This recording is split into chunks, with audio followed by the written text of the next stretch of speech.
Ratapan. Ratapan bab 1. Betapa sunyinya kota itu yang dahulu ramai penduduknya. Kini kota itu bagaikan seorang balu. Padahal dahulu besar dalam kalangan bangsa. Ratu antara wilayah itu kini menjadi buru paksa. Sedu sedan tangisannya pada malam hari. Air matanya meleleh di pipi. Di antara semua kekasihnya, tiada seorang pun yang menghibur dirinya. Semua sahabatnya mengkhianatinya, mereka kini menjadi musuhnya. Yehuda kini dalam pembuangan, kerana kesusahan dan perhambaan yang berat. Tinggalnya kini dalam kalangan bangsa, tetapi tidak mendapat ketenteraman. Semua yang mengejarnya berjaya memintasnya di tengah-tengah kesesakannya. Berdukacitalah jalan-jalan menuju Sion, kerana tiada seorang pun yang datang menghadiri perayaan. Sunyilah ke semua pintu gerbangnya, para imamnya berkeluh kesah, para perawannya berhibah, dan hatinya sendiri begitu getir. Para lawannya menjadi pemimpin, para musuhnya makmur dan maju, kerana Tuhan membuat dia berduka cita atas sebab segala pelanggarannya. Kanak-kanaknya sudah pergi sebagai tawanan di hadapan lawan. Hilanglah daripada putri Sion segala kebesarannya. Para penguasanya bak rusa yang tidak menemukan padang ragut, lantas berjalan tanpa tenaga di hadapan pihak yang mengejarnya. Pada masa kesusahannya dan pengembaraannya, teringatlah Yerusalem akan segala barang berharga yang dimilikinya sejak zaman dahulu. Ketika penduduknya jatuh ke tangan musuh, tiada seorang pun yang membantunya. Para lawannya memandangnya dan mentertawakan kehancurannya. Yerusalem berdosa besar, dan sebab itu menjadi cemar. Semua yang dahulu menghormatinya, kini memandang hina, setelah mereka melihat ketelanjangannya. Berkeluh kesahlah ia, serta memalingkan wajah kerana malu. Kenajisannya melekat pada hujung pakaiannya. Ia tidak memikirkan akibat segala dosanya. Kejatuhannya sangat menggemparkan. Tiada seorang pun yang menghiburnya.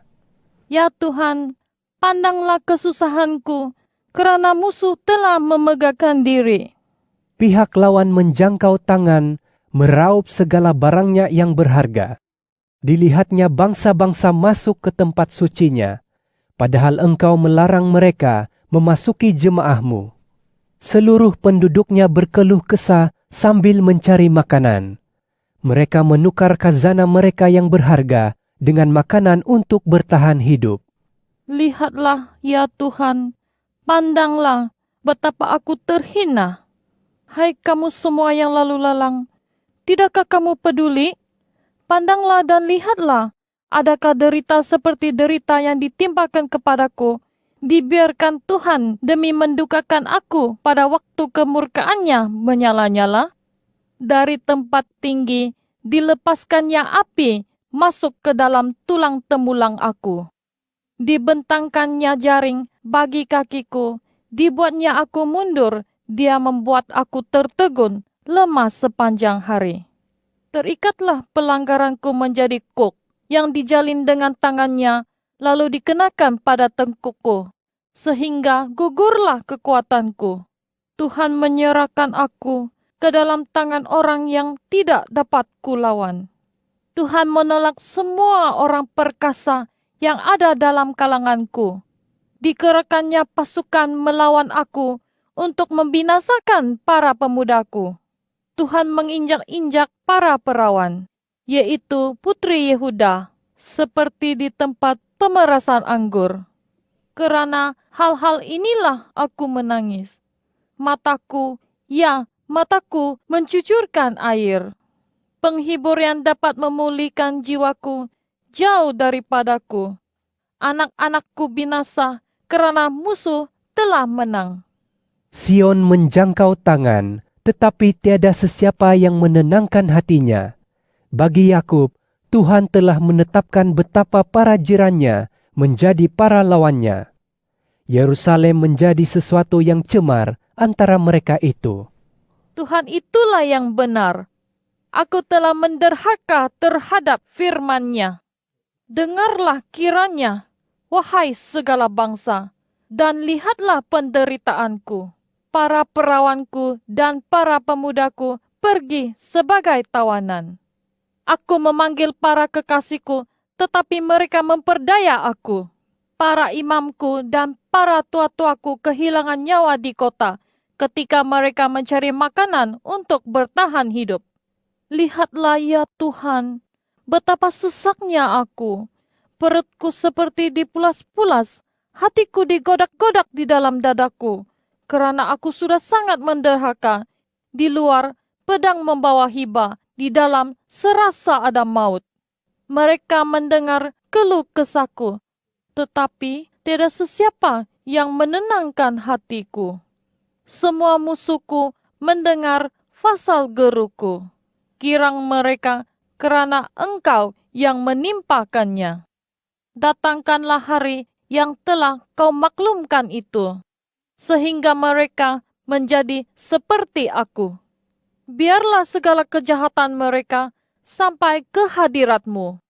Perlakukanlah mereka seperti Engkau memperlakukan aku, sehubungan dengan segala pelanggaranku. Sungguh, keluh kesahku banyak dan hatiku lemah. Ratapan bab 2. Betapa Tuhan menudungi Putri Sion dengan awan dalam kemurkaannya. Dia mencampakkan kemuliaan Israel dari langit ke bumi. Pada waktu dia murka, tempat alas kakinya tidak lagi diingatnya. Tuhan membinasakan semua tempat kediaman Yakub tanpa belas kasihan. Dalam kemurkaannya, dia meruntuhkan kubu-kubu putri Yahuda. Kerajaan berserta para penguasanya diruntuhkan ke tanah dan diaibkannya. Dengan kemurkaan yang menyala-nyala, dia mematahkan segala kekuatan Israel. Dia menarik kembali tangan kanannya di hadapan musuh. Dia membakar Yakub seperti api yang menyala-nyala yang melahap sekelilingnya. Dia melenturkan busurnya seperti seorang musuh, menyiapkan tangan kanannya seperti seorang lawan. Dia melenyapkan semua orang yang menyenangkan hati kita di dalam kemah Putri Sion dan mencurahkan kemurkaannya seperti api. Tuhan menjadi seperti seorang musuh. Dia memusnahkan Israel. Dia membinasakan semua istananya dan meruntuhkan kubu-kubunya. Ratapan dan keluhan putri Yehuda dilipat gandakannya. Dia meranapkan tempat kemah sucinya seperti taman dan memusnahkan tempat pertemuannya. Tuhan membuat hari perayaan dan hari Sabat dilupakan di Sion. Dengan amarah dan kemurkaannya, dia menista dan menolak raja dan imam. Tuhan telah membuang mazbahnya dan membenci tempat sucinya. Tembok puri-purinya diserahkannya ke dalam tangan musuh. Mereka membuat hingar-bingar di dalam bait Tuhan, seperti pada hari perayaan. Tuhan bertekad untuk memusnahkan tembok Putri Sion. Dia merentangkan tali pengukur dan tidak menahan tangannya untuk membinasakan. Dia membuat benteng dan tembok berkabung dan merana bersama-sama.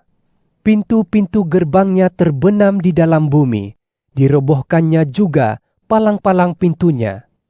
Raja berserta para penguasanya terbuang antara bangsa-bangsa. Hukum Taurat tidak diajarkan lagi, bahkan para nabinya tidak lagi menerima wahyu daripada Tuhan. Para tua-tua Putri Sion duduk membisu di tanah. Mereka menghamburkan debu ke atas kepala dan memakai kain perkabungan. Anak-anak dara Yerusalem menundukkan kepala ke tanah.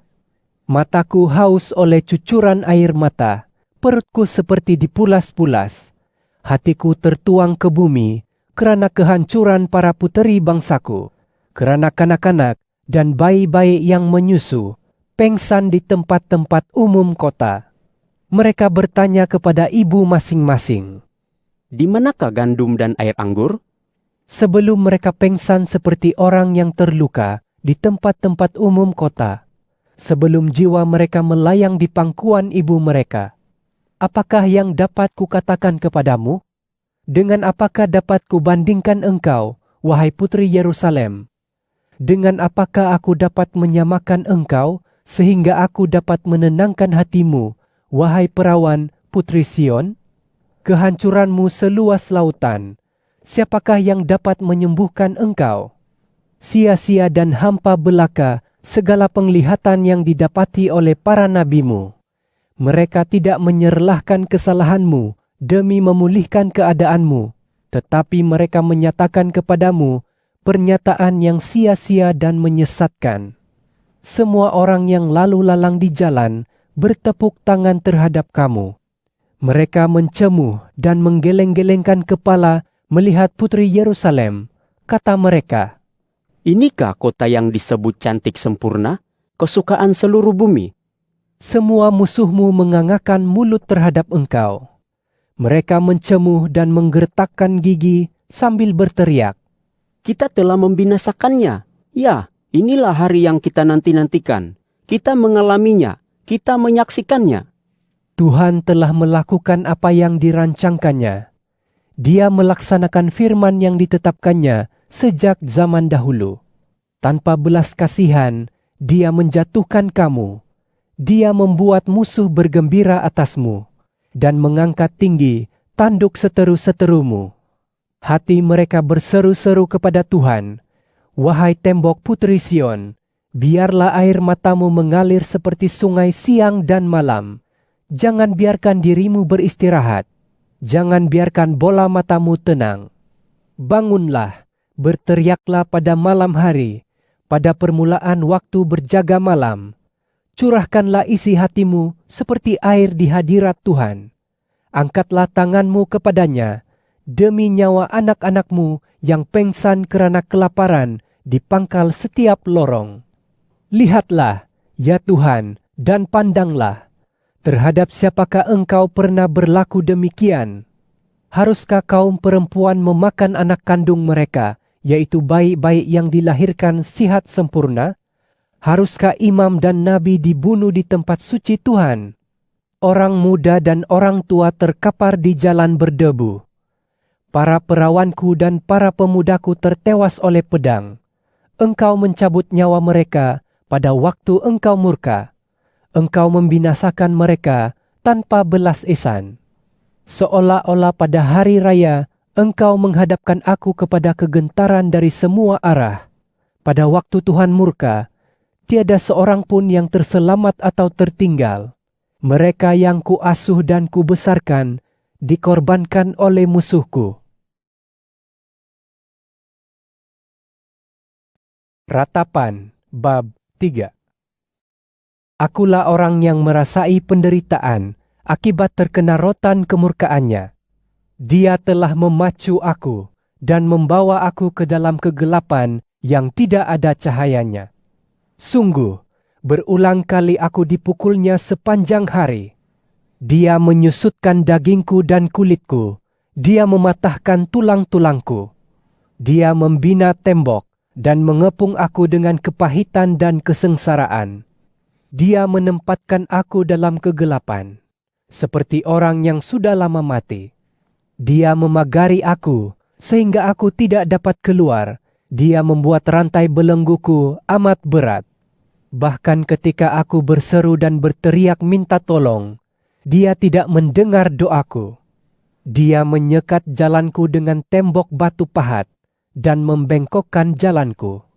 Bagiku, Dia bak beruang yang akan menyerang hendap, seperti singa di tempat-tempat persembunyian. Dia menyimpangkan aku daripada jalanku, mencabik-cabik aku, dan membuat aku pilu dalam kesepian. Dia melenturkan busurnya dan menjadikan aku sasaran anak panahnya. Anak-anak panah daripada tabung panahnya menembus ginjalku. Aku menjadi bahan ketawa seluruh bangsaku, menjadi lagu ejekan mereka sepanjang hari. Dia mengenyangkan aku dengan kepahitan dan memuaskan dahagaku dengan pahit getir. Dia menghancurkan gigiku dengan batu kerikil. dan membuat aku meringkuk di dalam debu. Jiwaku ketandusan rasa damai, sehingga aku terlupa erti kebahagiaan. Kataku, Hilanglah ketahanan aku, dan apa yang kuharapkan daripada Tuhan. ingatlah kesengsaraanku dan pengembaraanku, pahit getir dan racun itu. Aku terus mengingatinya, dan jiwaku tertekan dalam diriku. Tetapi inilah yang kuperhatikan, lantas kuperoleh harapan. Kerana kasih setia Tuhan tidak pernah lenyap, belas kasihannya tidak akan pudar. Semuanya baru setiap pagi, besarnya kesetiaanmu, Tuhan ialah pusakaku. kata jiwaku. Sebab itu aku berharap kepadanya. Tuhan itu baik bagi orang yang menanti-nantikan Dia, bagi jiwa yang mencari hadirat-Nya. Baik jika seseorang menanti dengan tenang akan penyelamatan daripada Tuhan. Baik jika seorang lelaki menanggung beban kuknya pada masa mudanya. Biarlah dia duduk sendirian dan berdiam diri kalau Tuhan membebankan kuk itu ke atasnya. Biarlah mulutnya membaham debu, mungkin masih lagi ada harapan. Biarlah dia menyerahkan pipi kepada orang yang menamparnya, dan biarlah dia syarat dengan celaan. Tuhan tidak mencampakkan sesiapapun untuk selama-lamanya. Sekalipun dia mendatangkan duka cita, belas ihsan-Nya setimpal dengan kelimpahan kasih-Nya yang abadi. Dia tidak rela menindas atau mendukakan anak manusia. Kalau semua banduan di bumi dipijak-pijak hingga hancur, kalau seseorang dinafikan keadilan di hadapan Yang Maha Tinggi, kalau orang dicurangi dalam hal guamannya, Tuhan tidak berkenan pada semua itu. Siapakah yang dapat mengatakan sesuatu lalu membuat hal itu terjadi kalau Tuhan tidak menetapkannya? Bukankah daripada tita Yang Maha Tinggi terbit apa yang buruk dan apa yang baik? Mengapakah orang hidup harus bersungut-sungut ketika dia dihukum atas dosa-dosanya? Marilah kita memeriksa dan meneliti cara hidup kita, lalu kembali kepada Tuhan. Marilah kita mengangkat hati dan tangan kita kepada Allah di surga. Kami melakukan pelanggaran dan menderhaka, dan Engkau tidak mengampuni kami. Engkau menyelubungi dirimu dengan kemurkaan, lalu mengejar kami. Kau cabut nyawa kami tanpa rasa belas kasihan. Engkau menyelubungi dirimu dengan awan, sehingga doa kami tidak dapat menembusinya. Kau jadikan kami hampas dan sampah sarap dalam kalangan bangsa. Semua musuh kami mengangakkan mulut terhadap kami. Kami didatangi kengerian dan kesulitan yang tidak diduga, juga kerosakan dan kehancuran. Air mataku mengalir seperti sungai, kerana kehancuran putri bangsaku. Air mataku tercurah tanpa henti, tidak putus-putusnya. Sampai Tuhan menilik dan memandang dari surga. Mataku menyusahkan hatiku, kerana melihat nasib semua anak perempuan kotaku. Orang yang memusuhi aku tanpa alasan dengan gigi, memburu aku seperti burung. Mereka menghumban aku ke dalam kancah dan melempari aku dengan batu. Air meluap melampaui kepalaku. Aku berkata, Habislah aku. Aku menyeru namamu, ya Tuhan, dari dasar kancah yang terdalam. Engkau mendengar suaraku. Janganlah kiranya kau tutup pendengaranmu terhadap desakanku dan teriakanku meminta pertolongan. Pada waktu aku berseru kepadamu, Engkau datang mendekat, firman-Mu, Jangan takut. Ya Tuhan, Engkau telah membela perkaraku. Engkau telah menebus hidupku. Ya Tuhan, Engkau telah melihat kecurangan terhadap aku. Hakimilah hakku. Segala balas dendam mereka telah Engkau lihat, dan segala rancangan jahat mereka terhadapku. Engkau telah mendengar ejekan mereka, ya Tuhan, segala rancangan jahat mereka terhadapku, yaitu perkataan kalangan yang melawan aku dan fikiran mereka terhadap aku sepanjang hari. Pandanglah, entah mereka duduk, entah berdiri, aku menjadi lagu ejekan mereka. balaslah mereka, ya Tuhan, selaras dengan perbuatan tangan mereka. Keraskanlah hati mereka, biarlah laknat-Mu menimpa mereka. Burulah mereka dalam kemurkaan-Mu, dan punahkan mereka daripada kolong langit Tuhan. Ratapan, bab 4. Betapa pudar sudah emas itu, betapa berubah emas murni itu. Batu-batu suci itu bertaburan di hujung setiap jalan. Anak-anak Sion yang berharga, yang senilai dengan emas murni. Betapa mereka dianggap bak periuk tanah, buatan tangan tukang tembikar. Serigala pun memberikan teteknya untuk menyusui anak-anaknya. Tetapi para puteri bangsaku menjadi kejam seperti burung unta di gurun. Lidah anak yang menyusu melekat pada langit-langit mulutnya kerana dahaga. Kanak-kanak meminta roti, namun tiada sesiapa yang menyua secebis pun. Kalangan yang dahulunya makan jua dan nikmat, kini pengsan di jalan-jalan.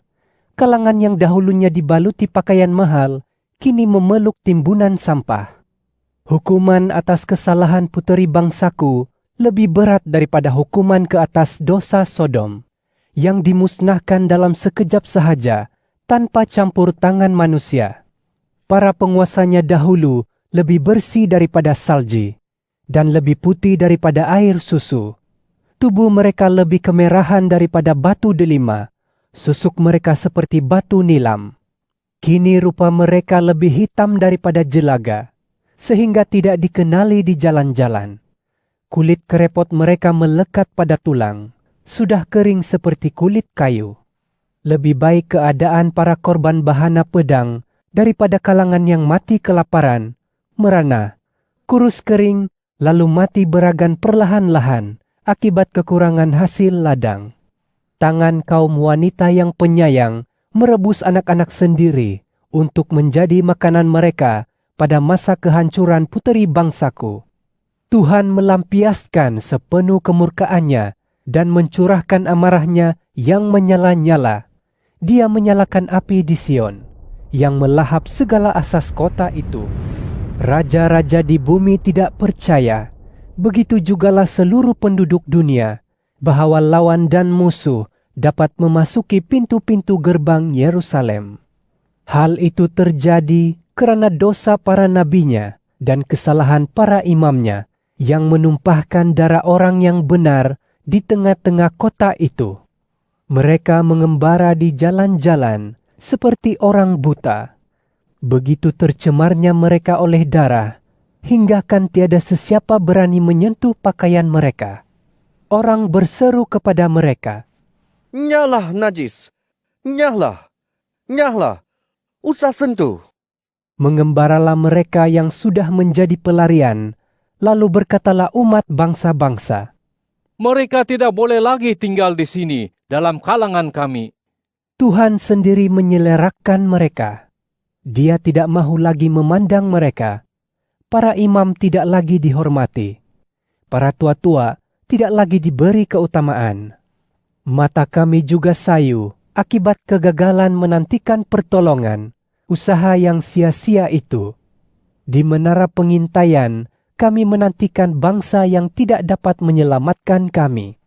Musuh kami gigih mengintai setiap langkah kami, sehingga tidak dapat kami berjalan di tempat-tempat umum kami. Sudah dekat ajal kami, sudah lanjut umur kami, ya, sudah tiba ajal kami.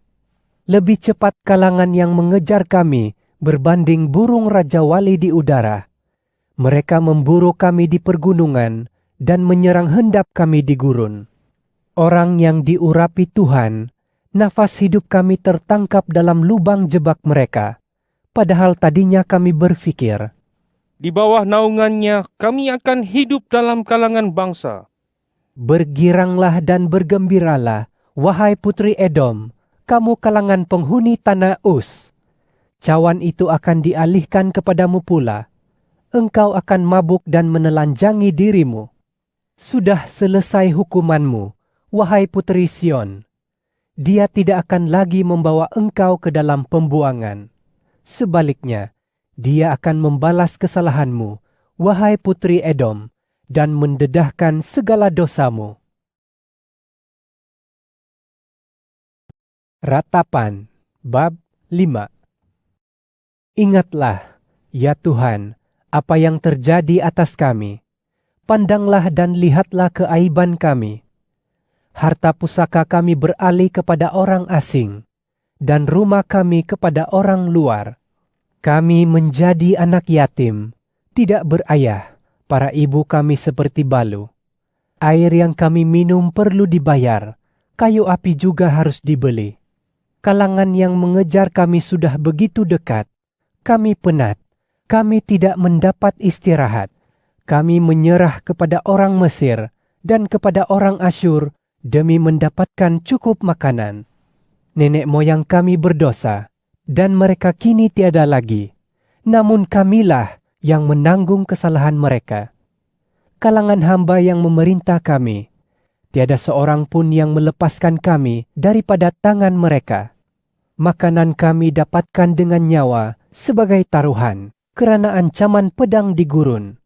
Kulit kami sepanas ketuhar, begitu dahsyatnya penangan kebuluran.